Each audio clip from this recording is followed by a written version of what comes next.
السلام علیکم ناظرین، بلوچستان میں 2 ماہ تک جو سیاسی بحران کی کیفیت رہی تھی وہ بالآخر ختم ہو گئی۔ وہاں پہ حکومت کی تبدیلی ہو گئی، حکومت کیا وزیر اعلیٰ کی تبدیلی ہوئی۔ جو نئے وزیر اعلیٰ آئے وہ بھی بلوچستان عوامی پارٹی کے ہی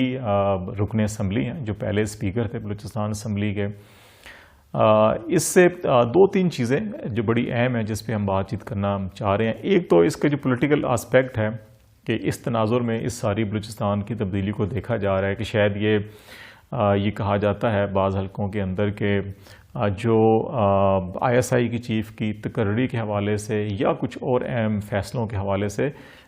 جو مرکزی حکومت ہے PTI کی قیادت یا پرائم منسٹر کہہ لیں کہ عمران خان اور آرمی چیف کے اندر جو شاید دوریاں پیدا ہو گئی ہیں، اور جو سول ملٹری ریلیشن شپ تھا اس کے اندر بڑی کوئی گہری دراڑ پڑ چکی ہے، جس کے نتیجے میں جو پہلا جھٹکا لگا ہے وہ بلوچستان میں لگا، اور وہاں پہ جو اتحادی حکومت تھی وہ گر گئی اور کوئی نیا وزیر اعلیٰ آ گیا۔ تو اب اس کے جو اثرات ہیں وہ اس کے بعد پنجاب میں آئیں گے، اور پنجاب میں پھر کوئی تبدیلی ہوگی، یہاں کا چیف منسٹر فارغ ہو جائے گا، اور پھر اس کے بعد اس کے اثرات مرکز میں آئیں گے، اور مرکز میں پھر اتحادی حکومت کے اتحادی جو الگ ہو جائیں گے۔ MQM کے بعض ممبران کے ان بیانات کا حوالہ دیا جاتا ہے جو انہوں نے کراچی میں کہا جی کہ قبل از وقت اگر عوام چاہتے ہیں کہ قبل از وقت انتخابات ہوں تو اس میں کوئی مذائقہ نہیں ہو جانے چاہیے۔ خالد مقبول صدیقی MQM کے یہ رہنما ہیں۔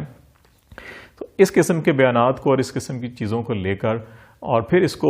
جو اس وقت ملک میں پرتشدد واقعات چل رہے ہیں GT روڈ کے اوپر پنجاب میں، ان کو بھی لے کر کچھ لوگوں کی یہ تھیوری ہے کہ اس کے پیچھے شاید جو ہے وہ عسکری اسٹیبلشمنٹ ہے اور سول حکومت کو جو ہے کہ وہ کمزور کرنا چاہتی ہے یا اس کو گھٹنوں ٹیکنے پر مجبور کر رہی ہے۔ تو اس قسم کی جتنی بھی پولیٹیکل تھیوریز ہیں، تو یہ تھیوریز رکھنے والوں کا خیال ہے کہ اسی سال جو ہے وہ شاید مرکزی حکومت یا عمران خان صاحب بھی اور بزدار صاحب بھی گھر چلے جائیں گے اور پھر یہاں سے ان ہاؤس تبدیلیاں آ جائیں گی۔ تو یہ ایک رائے ہے۔ ایک رائے یہ ہے کہ دیٹس گڈ، بلوچستان کے اندر انٹرنل ان کا پولیٹیکل پارٹی کا مسئلہ تھا، اور کچھ ارکان جو ہے چیف منسٹر سے وہ خوش نہیں تھے۔ چیف منسٹر ارکان اسمبلی کو وقت نہیں دیتے تھے، ترقیاتی فنڈز نہیں دیتے تھے، اور جو عوامی نمائندے تھے وہ اپنے حلقوں پر توجہ نہیں دے پا رہے تھے کیونکہ ان کو فنڈز، ترقیاتی فنڈز نہیں ملتے تھے، اور عوامی نمائندوں کو چیف منسٹر وقت نہیں دیتے تھے، اہمیت نہیں دیتے تھے۔ تو اس لیے پارٹی کے اندر پھر لوگوں نے یہ سمجھا کہ ان کو بدلا جائے، اور پھر انہوں نے تحریک عدم اعتماد پیش کی اور چیف منسٹر کو مجبور کیا کہ استعفیٰ دیں، اور ان کے پاس اکثریت نہیں تھی تو وہ استعفیٰ دینے پر مجبور ہو گئے، اور ایک پارلیمانی طرز عمل کے نتیجے میں، جمہوری عمل کے نتیجے میں اسمبلی کے اندر تبدیلی ہوئی، اور پھر نئے جو عبدالقدوس بزنجو صاحب ہیں جو اسپیکر تھے بلوچستان اسمبلی کے، وہ ان 5 نامینیشن پیپرز جمع ہوئے اور 5 کے 5 ان کے تھے۔ PTI کا جو گروپ تھا بلوچستان میں، انہوں نے اپنا سردار یار محمد رند کو امیدوار نامزد کیا تھا وزارت اعلیٰ کے لیے، قائد ایوان کے لیے، لیکن بعد میں جب وفاقی وزراء وہاں پر گئے اور ان کی میٹنگز ہوئیں تو اس کے بعد پھر یہ فیصلہ کیا گیا کہ نہیں، بلوچستان عوامی پارٹی کیونکہ سب سے بڑی جماعت ہے بلوچستان کے اندر، یہ ان کا رائٹ ہے کہ ان کا چیف منسٹر ہو، اور پارٹی جو فیصلہ کرے گی PTI حکومت اس کو سپورٹ کرے گی۔ اور بلوچستان عوامی پارٹی میں جام کمال صاحب نے جب استعفیٰ دیا تو استعفے کے بعد پھر انہوں نے کہا کہ میرے اختلافات اس سے پہلے تھے، اب اختلافات نہیں ہیں، میں پارٹی کے اتحاد کا حامی ہوں اور پارٹی میں اتحاد رہنا چاہیے۔ تو اس کے نتیجے میں پھر صرف ایک ہی امیدوار رہے، 5 کاغذات نامزدگی ان کے ہوئے، مسترد نہیں ہوئے، اور وہ بلا مقابلہ قائد ایوان اور پھر الٹیمیٹلی چیف منسٹر بلوچستان منتخب ہو گئے۔ تو یہ بڑا ایک جمہوری طرز عمل تھا جس کے نتیجے میں یہ تبدیلی آئی، اور یہ اچھا سمبل ہے، گڈ سائن ہے، اور اس سے اب جو نئی قیادت ہے بلوچستان میں ان کا یہ کہنا ہے جی اس سے جو پولیٹیکل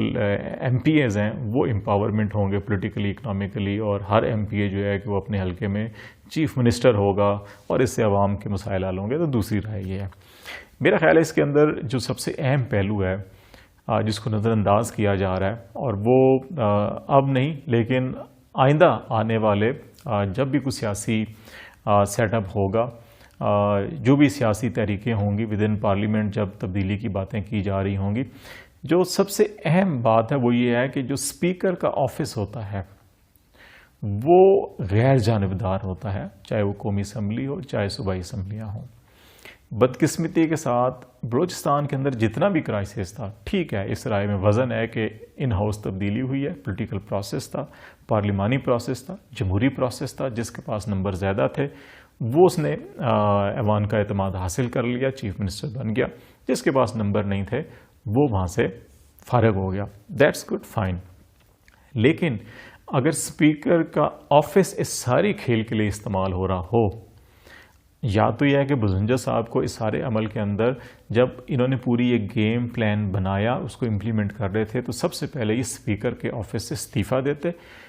ایوان میں آتے، اور پھر وہاں پہ اسپیکر کوئی اور ہوتا اور پھر یہ ساری گیم کرتے. تو یہ بڑی ویلڈ پولیٹیکلی اور لیگلی، کانسٹیٹیوشنلی اینڈ مورلی بھی اگر دیکھا جائے تو یہ بڑی ویلڈ بات بنتی تھی. کیونکہ اسپیکر کا جو منصب ہوتا ہے وہ ایک غیر جانبدار، وہ کسٹوڈین آف دا ہاؤس ہوتا ہے. وہ ہاؤس کے اندر جو پالیٹکس ہوتی ہے، گیم ہوتی ہیں تبدیلیوں کے، اس کا وہ حصہ نہیں بنتا. لیکن اس میں ساری کی ساری کھیل جو ہے وہ تھی ہی اسپیکر بلوچستان اسمبلی کی. وہ ساری کھیل بنائی، اس کو اسپیکر آفس کو استعمال کیا، اسپیکر آفس کے اختیارات کو استعمال کیا. ان اختیارات کو استعمال کرتے ہوئے جس طرح سے وہاں پہ تحریکیں پیش ہوتی تھیں، جس طرح سے اپنے گھر کو، آفس کو استعمال کرتے تھے ارکان اسمبلی کو اکٹھا کرنے کے لیے، وہ ساری کی ساری پاورز انہوں نے یوز کی. اس کے بعد جب چیف منسٹر نے ریزائن کیا تو اس کے بعد انہوں نے ریزائن کیا اور پھر وہ چیف منسٹر کینڈیڈیٹ کے لیے وہ پھر کھل کر میدان میں آئے. ایک لمحے کے لیے ہم اس سارے کو پولیٹیکل پروسیس ہی تصور کرتے ہیں. لیکن اگر یہ طرز عمل سندھ میں، نیشنل اسمبلی میں، یا کل آئندہ کسی دور میں جہاں پہ یہی جو آج لوگ تبدیلیاں کرتے پھر رہے ہیں یا شادیانے بجا رہے ہیں تبدیلی کے اوپر، جب ان کی حکومتیں ہوئیں اور ان کے اسپیکر آفس کو استعمال کیا گیا ان کے خلاف، جیسے فاروق لغاری کے بارے میں پیپلز پارٹی کو کہنا پڑا تھا، تو اس وقت ان پہ کیا گزرے گی. یا ایک لمحے کے لیے ہم یہ سوچ لیں کہ اسپیکر نیشنل اسمبلی جو ہے وہ بالکل پارٹی بن جائے، پی ٹی آئی کی حمایت میں وہ کچھ کرنا شروع کر دیں جو کچھ عبدالقدوس بزنجو نے اپنے گروپ کے حامیوں کی حمایت میں کیا، وہی نیشنل اسمبلی کے اسپیکر کرنا شروع کر دیں، یا سندھ اسمبلی کے اسپیکر کرنا شروع کر دیں، یا پنجاب اسمبلی کے اسپیکر کرنا شروع کر دیں. تو پھر اپوزیشن یا وہ جماعتیں جو اب جو ہے خوشی کے شادیانے بجا رہی ہیں وہ کہاں پہ کھڑی ہوں گی. ہمیں سیاسی نظام کے اندر ایسی اگزامپلز قائم کرنی چاہیے جس سے مستقبل میں سیاست کے اوپر مثبت اثرات مرتب ہوں، اور وہ ایسی اقدار ہوں جن کو فخریہ طور کے اوپر اون کیا جا سکے. لیکن یہ اقدار ایسی ہیں کہ مستقبل میں اگر کسی اور طالع آزما نے اسی طرز عمل سے کسی اور کی حکومت کو گرایا اور فائدہ اٹھائے تو پھر یہ کہا جائے گا کہ اسپیکر کا جو کسٹوڈین آف دا ہاؤس ہوتا ہے، جو غیر جانبدار ہوتا ہے، اس کے آفس کو غیر آئینی طریقے سے استعمال کیا گیا. تو پھر شاید ان کی باتوں میں، ان کی دلیل میں وزن نہیں رہے گا. میرا خیال ہے کہ ہم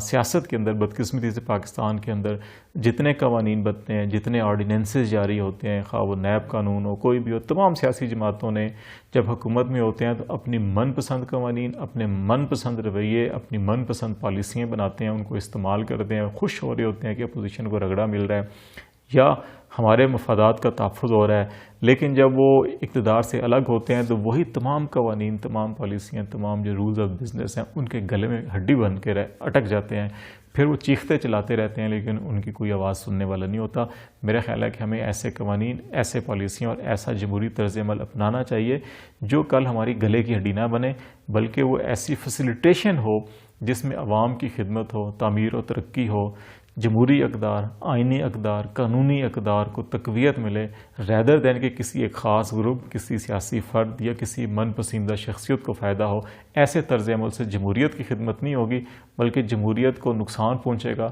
اور وہ نقصان جو ہے اس کا ازالہ جو ہے کہ پھر قوموں کو کرنا پڑتا ہے، ملکوں کو کرنا پڑتا ہے. ایسے طرز عمل سے گریز کرنا چاہیے اور ان اقدار کو پروموٹ کرنا چاہیے جس سے پارلیمانی ادارے زیادہ مضبوط ہوں اور کل آنے والا جو ہے وہ بھی تمام سیاسی جماعتوں کے لیے اور عوامی نمائندوں کے لیے محفوظ ہو. ورنہ اس قسم کا طرز عمل جو ہے آج تو ہمارا شاید محفوظ ہو جاتا ہے، فائدہ اٹھا لیتے ہیں، لیکن کل ہمارا جو ہے وہ محفوظ نہیں ہوگا اور ہمیں نقصان اور خسارہ ہی اٹھانا پڑے گا.